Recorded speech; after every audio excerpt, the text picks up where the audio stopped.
I signed up for the 200 last year, but then I chickened out. And it's okay to do that when you don't think you're ready. And you know for a fact you did not prepare for a 200 mile bike ride. And how do you prepare for that? It was just, we put in the work, but I did realize how much you have to prepare for a 200-mile race. Although, I've done like a full Ironman before. A lot of you guys know what an Ironman distance is. That's 2.4 miles swim, and then you have to ride your bike for 112 miles and then run for a full marathon, 26.2 miles.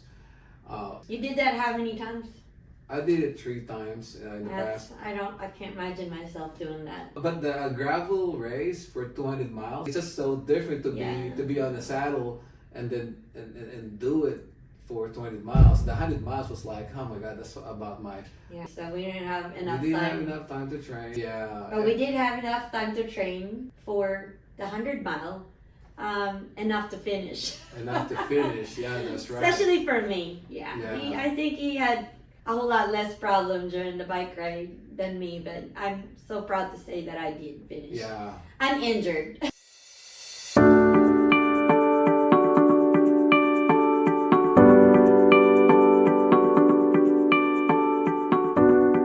We deliver value-packed content from expert exercises to success stories. Subscribe and follow for real results. All right, so we're here again. So Over and over. Yeah, and we decided we'll talk about our own injuries. Yeah, so we're both pretty active. We both mountain bike. Yeah, name your sports. Talk about it. So we cycle. We love cycling. We bought. What kind of bicycles do we have? So we love to road bike. It's fun, but also fast. Yeah, you go and then you get that air on your face and you're going, a certain speed. Yeah. It feels good. And then gravel bike is also something that just is so relaxing. At the same time, you're more chill, right? But then we did the Emporia, the Unbound Gravel race back in, we did it for the past 2 years. So we were there. We did the 100 miles. I signed up for the 200 last year, but then I chickened out. And it's okay to do that when you don't think you're ready. And you know for a fact you did not prepare for a 200 mile bike ride. And how do you how do you prepare for that? It was just we put in the work, but I did realize how much you have to prepare for a 200-mile race. Although I've done like a full Ironman before. A lot of you guys know what an Ironman distance is. That's 2.4 miles swim, and then you have to ride your bike for 112 miles and then run for a full marathon, 26.2 miles. But you're doing 3 different things. You did that how many times? I did it 3 times in the past. I can't imagine myself doing that. But the gravel race for 200 miles, so I said, yeah, I can do that. It'll take, a lot of biking practice. A lot of cycling. It's just so different to be on the saddle and then and do it for 200 miles. The 100 miles was like, oh my God, that's about what my appetite tells me. Guess what happened? Our jobs got in the way, so we didn't have enough time to train. Yeah. But we did have enough time to train for the 100 mile. Enough to finish. Enough to finish, yeah, that's right. Especially for me, I think he had a whole lot less problem during the bike ride than me, but I'm so proud to say that I did finish. Yeah. Uninjured. Oh yeah, we just had fun. It was not like, oh, I'm racing with it was always a race against ourselves. We just your mind. Yeah, we just wanted to finish, but it was a great time because Irene was there with me. So how was the experience though? I thought my experience was very, very I was very, very happy to start with. It was. Oh yeah. The meadows were beautiful in Kansas. You will never see that unless you go through those gravel with your bikes, or if you privately own some land in there somewhere. Yeah. So you have to sign up to see it as public person. So like that. What do you mean? The prairie, it's like Yeah, they the call it the prairies. prairie, and Yes, it's you know, beautiful. it's just like the wood. Seeing, going up the mountains and you see the horizon and all that. It's beautiful. But then if you ask me when did it start looking grim and like sad, it was, so I think around 60 miles, it started getting very difficult, Yeah. The course that year was I think we did the hilly. north, yeah.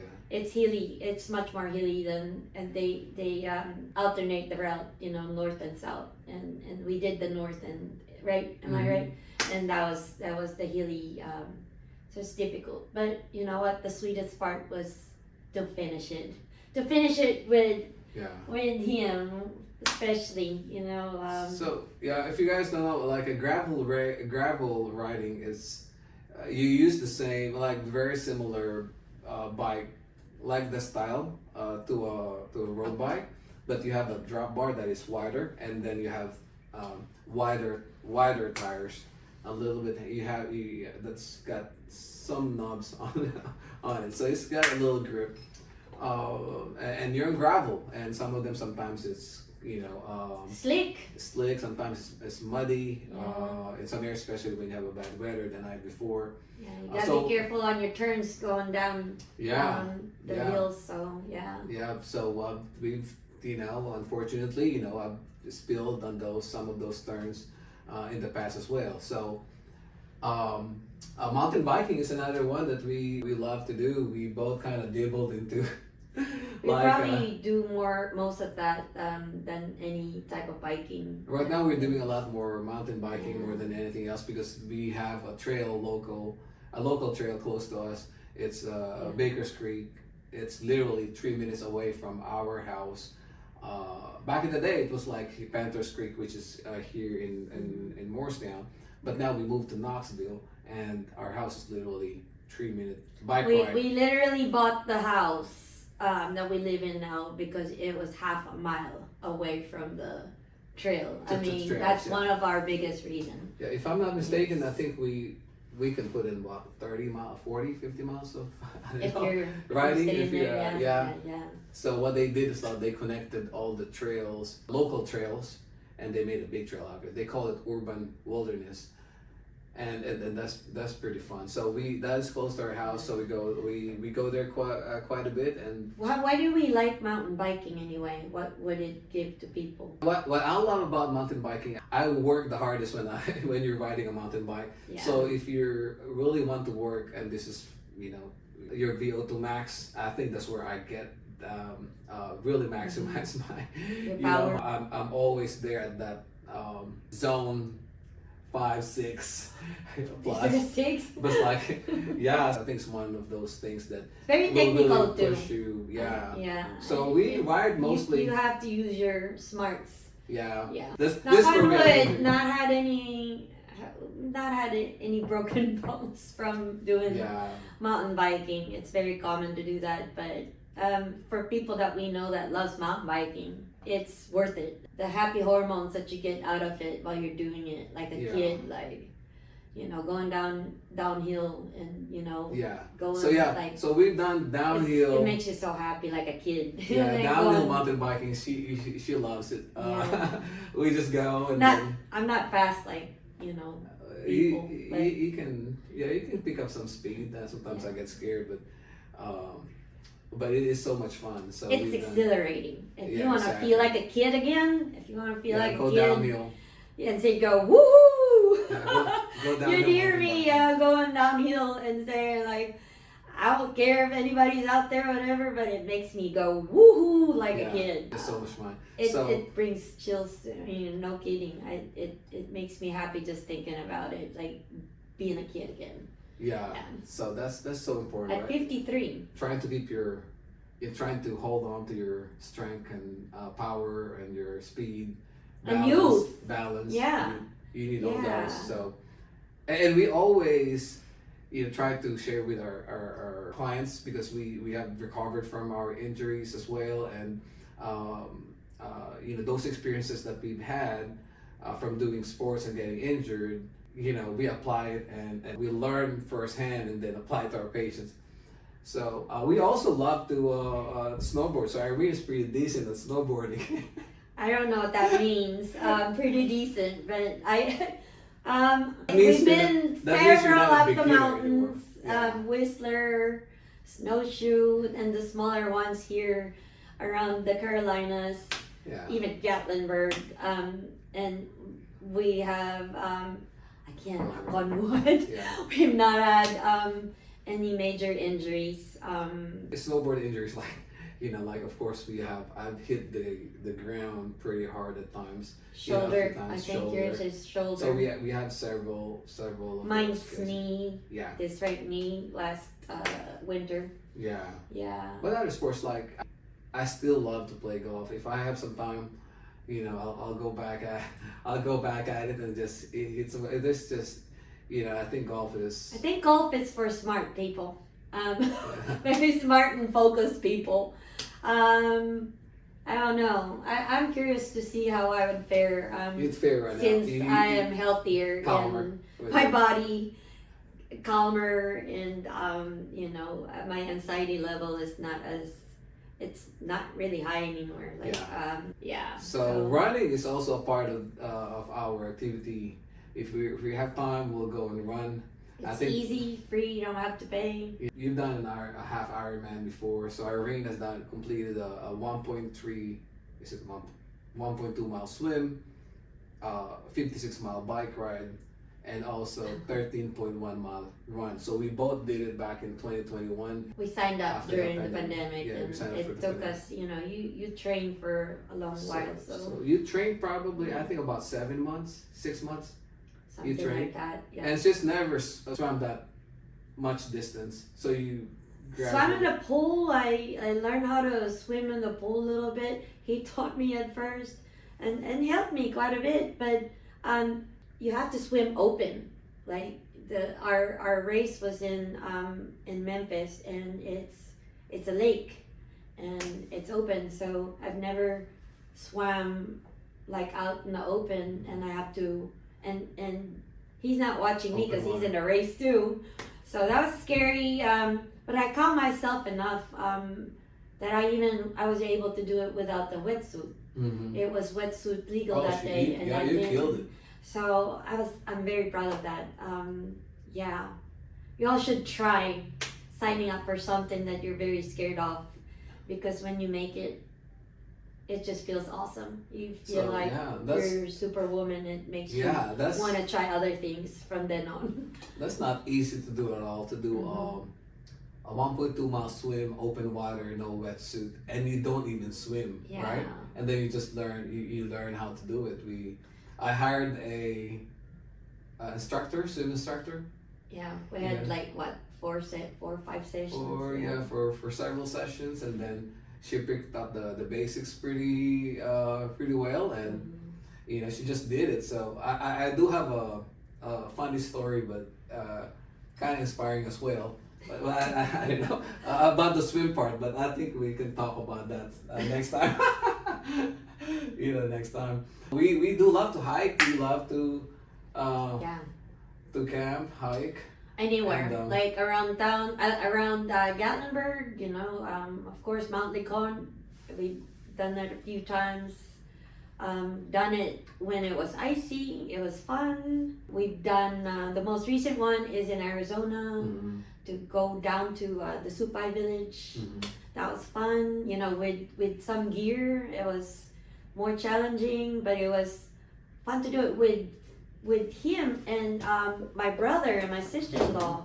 We got to bond with each other, and doing things like that, like hobbies and sports with people that are important to you, the experience a whole lot more special. So if you want to begin in doing sports, it's really good to do it with family and friends and people that are like you, or you want to be like.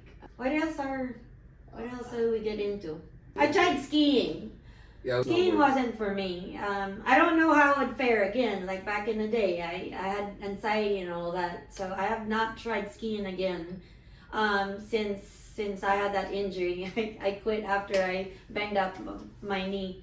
I really think I hurt my medial collateral ligament. It was very, very flimsy for a little bit. Hey, I think I healed it pretty good. I work out really hard in the mornings and run and do all the other sports. So I healed. we work out regularly. We do our workout in the morning. I'd say I do it like about 5 times a week. I do it 3 to 4 times so a week. We primarily lift, and we do yoga every now and then, and I think that's something that we need to incorporate more often. But we love lifting, exercising primarily. Yeah. Yes. I think the problem with me is that if I get in it, I'm in trouble. I can pick up anything and then name a board and he has it, except for what is it, kiteboarding? Yeah, well, I'm close to the ocean, I'll have, so we paddle board. So when we have a chance, like during summer, we have paddle boards, and she's got a nice board. Mine is about 14 footer long. It's narrow, it's fast. I like that. So I'm looking forward to getting on the paddle, this summer. So he has all kinds of cardboard, skateboard, and all that. Haven't had time to do that though. Of course, we have the skateboard. But also, what we love to do is just simply walk. You want to pick up a hobby, and it's useful for you. Steps do count. They do count. If you like to eat, maybe you love to walk too. It's a good way to burn. Yeah. It's really true that calories do matter. Yeah. Your input should if you want to maintain your weight, input should equal output, or vice versa. Now, if you want to lose weight, you have to have a deficit. Caloric deficit. So. Yeah. If you want to gain weight, then eat more. But I'm going out of track. But the type of food that you eat that gives you those calories also matter. It does matter. If it's protein, fat, carbohydrates, it does. And if you add more fiber there, it counts less. So it's very important. So what are the injuries that we've suffered? I mean, lately, we've had many injuries. Like for me, most recently on the mountain bike, so I took another spill. This is the shoulder that I always kind of ends up landing on my left. So I had a AC joint separation here. I'd say it's probably a grade 2. But anyway, it's fully functional, except like what I said, I've had several falls on the mountain bike, and sometimes when you try to kind of push yourself, whatever you do, that's when something's gonna happen bad. Yeah. So the most recent one. And you're getting tired. And you're getting tired of fatigue. Yeah, that's right. So never, again, guys, maybe slow down your training or whatever you're doing when you're fatigued. It's not a rest good idea. is rest. Very useful. Rest up. Yeah. So I was taking a turn, a fairly sharp right turn, and it was a little slick, and I don't think I have a proper tire inflation as well, because what the heck. Don't you think we fall a whole lot more when a lot of people would fall when they're slow and steady, and your balance is being more challenged when you're slow. Mm-hmm. So on the mountain slow bike. And turning, yes. yeah. So when you're riding a mountain bike, you need to have the proper speed, whether it could be way too fast or way too slow. In my case, I think I was going way too fast and landed on my left shoulder, and this one right here is functional full, and this is so much better. I'm there. But I'm still recovering from this shoulder. But it was more like here, maybe a couple months ago. So I was having difficulty with my overhead press, that kind of stuff. I don't remember you. When was that? I don't remember. But anyway. Yeah, the mountain bike. It's. I guess he went by himself and he didn't tell me. Yep. Yeah. Yeah. But it's so much better. I think, so this shoulder. And elbow, and then from working out, my knee, and then most recently my back from weight. And it's just some of that is plain stupidity on my part, like improper. I think it's part of being active. Improper, yeah. Exactly. Part of being active, something is gonna happen. Makes you strong though. Makes you learn how to bounce back, and it's not good to have too many injuries. But when you do experience injuries, you sort of like learn a bit more and more about how to heal yourself. What it takes to heal yourself. What it takes to heal yourself. Like the most common problem is that most people would experience injury. One of the patients that I'll see this afternoon, he's also a friend of mine, and he injured his foot.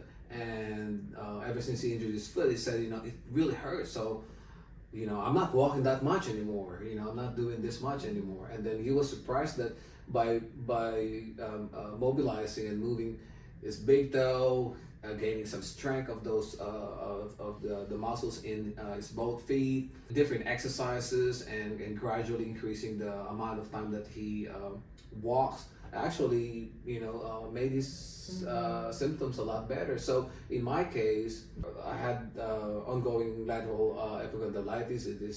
It is mild, but it's like 80 or 90% better. Some of the people that I'll see with the same problem, they'll just they will stay away from they think resting is the answer. They think always resting is the answer, but it has shown that for musculotendinous injury, you can do that acutely, but you have to gradually slowly load up the tendons to improve its resiliency. So that's to get it stout again. So that's the same thing for Achilles tendon. That's the same thing for patellar tendon. That's the same thing for your lateral epicondylitis. So there's a certain time that you have to give it a proper amount of rest, but you have to move on and gradually increase or add a little bit of movement first, mobility, and then gradually build on the strength of those tissues. So loading it, when we say loading it, is adding and giving, applying some resistance to that movement. So my back, I hurt my back while doing a deadlift, and it was just really improper warm up for me. I just got in there because I was late for the class, so I just kind of jumped in, and then they no proper warm up. Well, I did warm up and move a little bit, but I think I got on the rower or something like that, and then did the deadlifting, and I was like, oh my God, I literally felt like kind of shear and a lot of tightness and spasm on in my lower back. So what should you be doing then? Like what could you have done? That's a good question. So I think getting on a bike, it's okay, but I don't think it's enough. So when you're doing some it could be like a 2 to 3 minute bike just to get your blood flowing though. I mean, don't have to. But I prefer to move like more like compound movements. Yeah. So if I'm gonna do a deadlift, better make sure that I will have the squat in there. I will do the hip hinging. So I'm gonna have to do a hip hinge. That's a warm up, right? Like a warm up. Yeah. I will have to do my squats. I love to do like, just like on single leg body weight lunge. Yeah. Just air squats, and I will do some lateral. I mean, and I think the best way to warm up for lifting is whatever. Say you're doing a squat, you do your body's no weights yet, and you just do the movement. If you're doing a deadlift, you do it without load.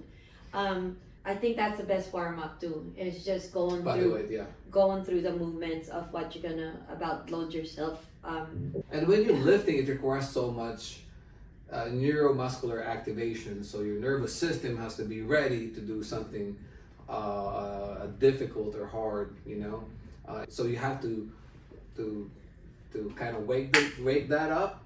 So if I'm gonna have to do a barbell or a deadlift, then I have to grab the barbell without any weights and then actually practice first for that one.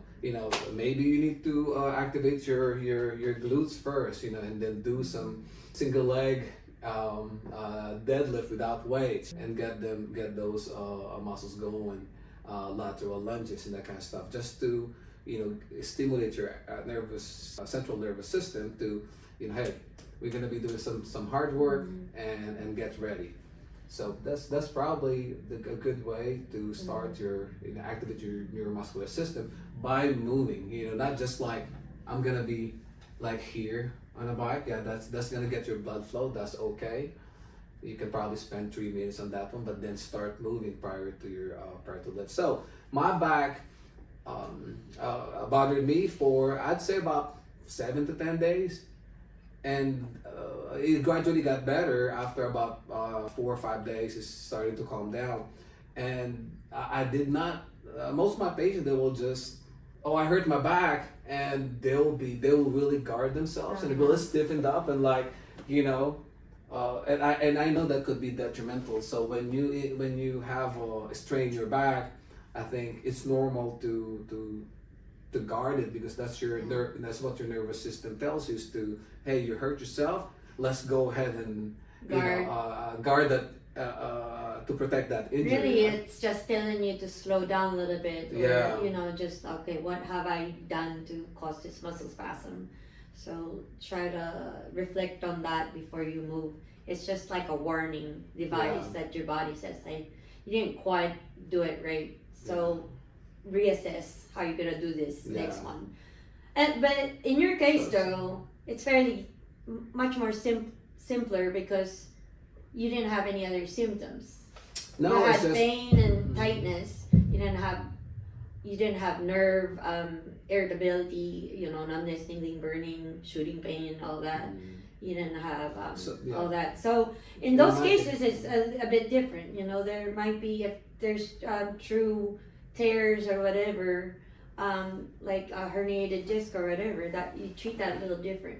Yes. You have a little bit more longer rest in those types of things, and you gotta have to be more patient in progressing yourself. You can't progress like that quick, like how he did. Exactly. So I strained my back, but I didn't held myself too far back. So I was more like, okay, I know I have to take it easy. I have to take a rest, and more than just, I know I have some muscle tightening, muscle guarding. I have to work on how to relax those muscles and just start to move.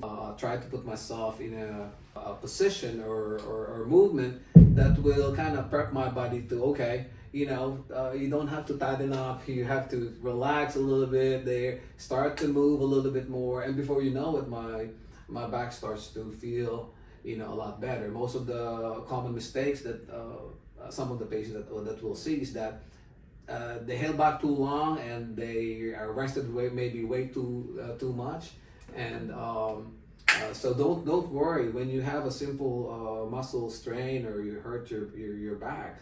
First of all, if you're unsure what to do, then go ahead and call us. And Irene is definitely, when you come in for physical therapy for a consult and you're suffering from back pain, we'll do a very good assessment trying to address sinister conditions. Is there any sinister condition? Like signs of acute herniation or. Yeah, and most of the time, back pain, it is a pain in the butt, right? But it's most of the time it's nothing serious. We'll recover from it. It will get better. But we have to see, is there anything that is a problem here, red flag? Like more symptoms, the more complicated maybe your condition is. If you come into the clinic, you're dragging your foot, you have lost some sensation there, reflexes are altered or absent. You have stigmatomes, dermatomes, the feeling on your skin, or you have abnormal reflexes, right? When we ask you to raise your leg up, and then, oh my God, I felt like sharp pain going down below my knee, all the way down to my foot. That bothers me too much, and you have a very heavy limping. So we have to look at those. What are the problems? So, but in my case, that's one of my recent back pain injury. My lateral epicondyle is so much better, and again, we weren't lifting for a while, and then we started lifting. I think that I think like my tendons just needed to be stouter, and I'm not worried about it because my pain level is decreasing. It's not tender when you touch it anymore. So even though I continued to lift, my tolerance to lifting got better. My pain is getting smaller. My symptoms are going down. So to me, it's doing well. I'm like, I didn't make a mistake in keeping on with my lifting. So yeah. So I also applied that, when you get hurt, I'll see a lot of people and they'll say, no, I stopped doing that because it bothered me. It hurt me when I did it. So you avoid. So fear avoidance. Fear avoidance. Therefore, I'm not going to do it anymore. And we had our injuries in the past, and that's one thing that I don't do. I try when I hurt myself. I know I have to work my way around it. Still able to be able to do the exercises, because at the end of the day, that's really strength. It's gonna play a huge role as far as your recovery.